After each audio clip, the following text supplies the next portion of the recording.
Nutrien Standardbred Melbourne Stales start April 1, go through to the 3rd. I'm catching up with Dennis Bice from Yorkshire Standardbreds. Firstly, Bicey, hello. How are you going, Paul?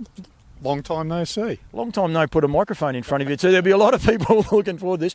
We're outside, what are we? Red Energy Arena here in Bendigo. Used to be called the Swept Centre many moons ago, so a lot of people know that. You're the manager here now. Yeah, I'm here looking after the stadium. We've got 3 venues, St Arnaud, Eaglehawk and the stadium here, which is the largest regional entertainment centre here in Victoria. So it can seat 4,000 people in the stadium at any one period of time. So, yeah, no, it's a really good gig and enjoying it. And I must say well done to you guys at St Arnaud, because you got behind the St Arnaud Pacing Cup as sponsors and also caterers on the day as well. Yeah, look, we obviously our role is to assist community wherever we can. Being located at Lord Nelson Park with our venue also helps, so we're always pleased to support the St Arnaud Harness Racing Club. It's very good. We're here now today. We'll promote a couple of your horses going through the draft of Llowalong Farms and Dr. Kath McIntosh. Firstly, are you excited about the sales back here in Melbourne? It's been a little while. It's 12 months, obviously, but it's been a long 12 months. Yeah, it has. We're always excited about the sales. I think when you're breeding horses and commercially taking them to the sales, it's always the peak time of the year for us. You do all the work in the early stages, and as you know, it takes a long time to get to the sales. And I think it's just the enjoyment of going down, meeting people, the excitement and everything else that happens down there. And the preparers do an amazing job with the horses as well. So we're hopeful for a really successful day, get lots of people there to have a look, buy some horses, get into the industry and have a good time. Have a good time. That's the best part about it as well. We'll promote the 2 horses that you have got. Lot 483 is a Vincent out of Watch the Dream. I was fortunate enough, I got a bit of a still grab of him. It's a little bit obscure, I suppose, if you want to say that, but it's just a close-up.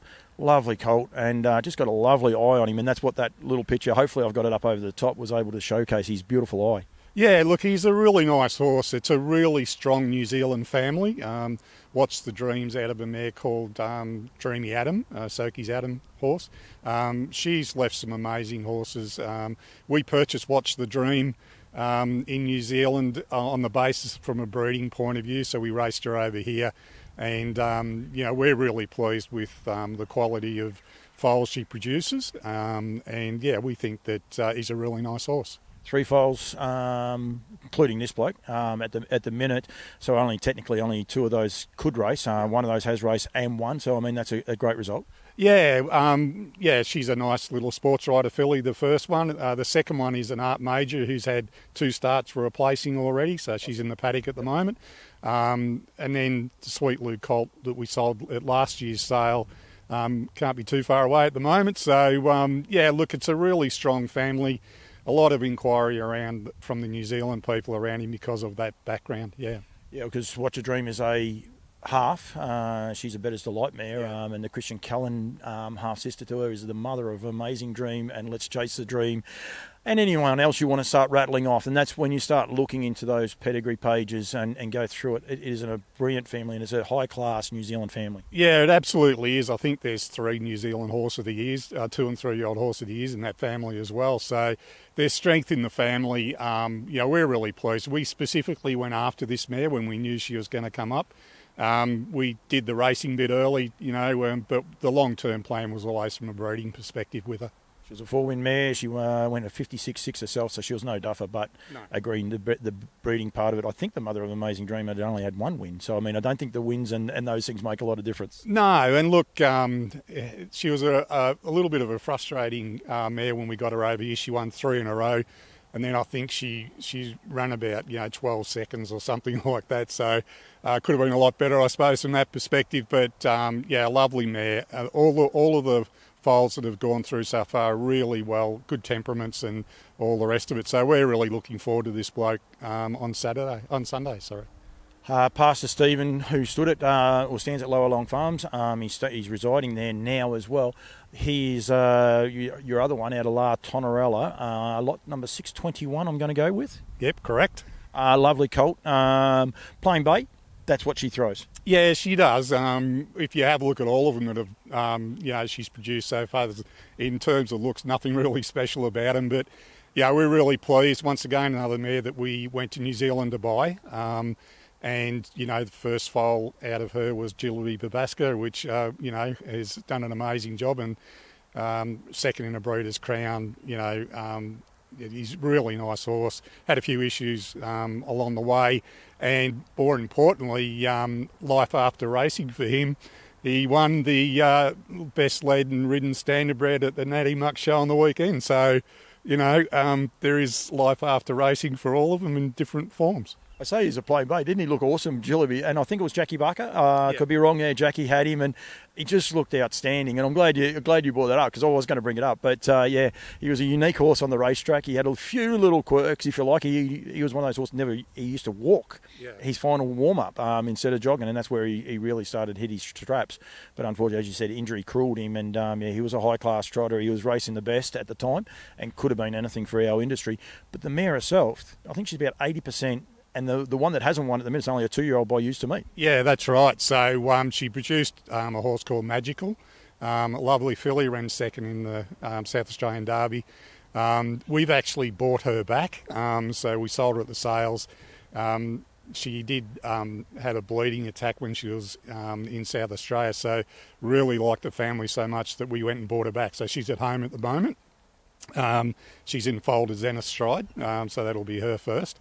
And Maestro is the other one out of that family as well, who, has got really got some ability as well. He's done a great job from that perspective. So, it's a good family. We really like it, which is the reason why we went back and actually purchased that horse. Probably some chance that that's Mark O'Hare being a bit cheeky too. You wouldn't doubt that on the phone, and if it's not, we're just going to turn around and say that it isn't. It is Mark O'Hare. It was him. That's right. And that, of course, anyone wondering is the son-in-law.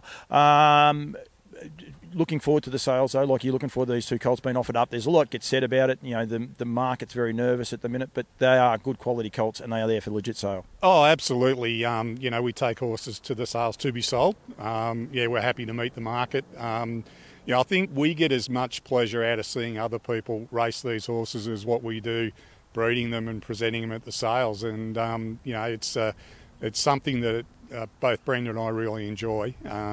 Unfortunately, Brenda doesn't go to the sales because she cries when they get sold, but that's how attached she is to them. But, it's just one of those things that I think we follow them very closely. We stay in touch with all the owners.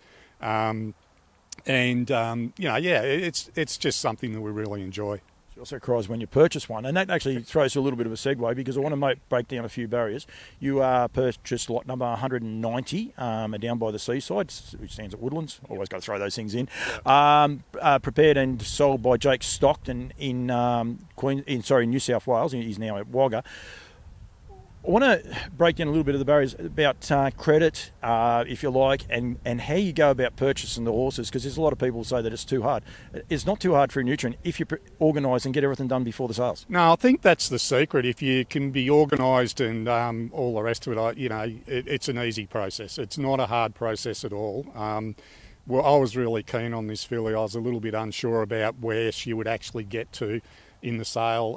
We were fortunate enough to pick her up. We did it over the phone with Mark. It was pretty easy. I couldn't get to Sydney, so it's an easy process, and it's a good fun one to get involved in. Absolutely, Bicey, thank you. So parade starts Saturday, April 1 at 12 o'clock. First horse goes under the hammer on Sunday at 11 a.m. I've been saying 12. Unfortunately, I was wrong. I'm an hour out, so please make sure it's at 11 a.m. Last horse offered up on Sunday is lot number 554 for Russell Thompson and Pauline. First horse offered up on Monday morning for Rhiannon Park is a Jillaby Kung Fu, and that is lot number 555. And that sale starts at 12 o'clock on the Monday. I want everyone to get there and get involved. Bicey, thank you very much for your time. I'm hoping that's recorded. There's some chance I haven't hit the record button, but otherwise, thank you very much, mate, and I look forward to seeing you over the weekend. No, we look forward to getting down there. We can't wait.